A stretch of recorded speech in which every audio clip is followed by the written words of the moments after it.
এই ছেলে, জি ভাইয়া। এই ছেলে কি তোমার ভাই? জি ভাইয়া, এটা আমার ছোট ভাই।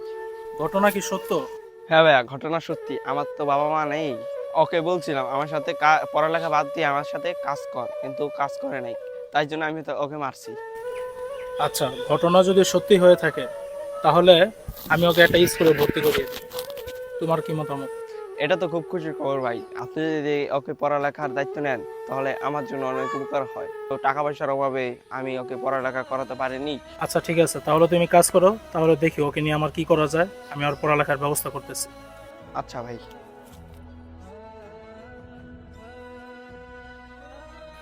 শুভ ভাই কি বাড়িতে আছেন? শুভ ভাই,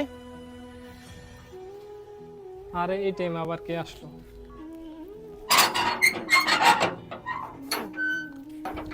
আসসালামু আলাইকুম রহমতুল্লাহ। ওয়ালাইকুম আসসালাম। এতদিন পরে কি মনে করে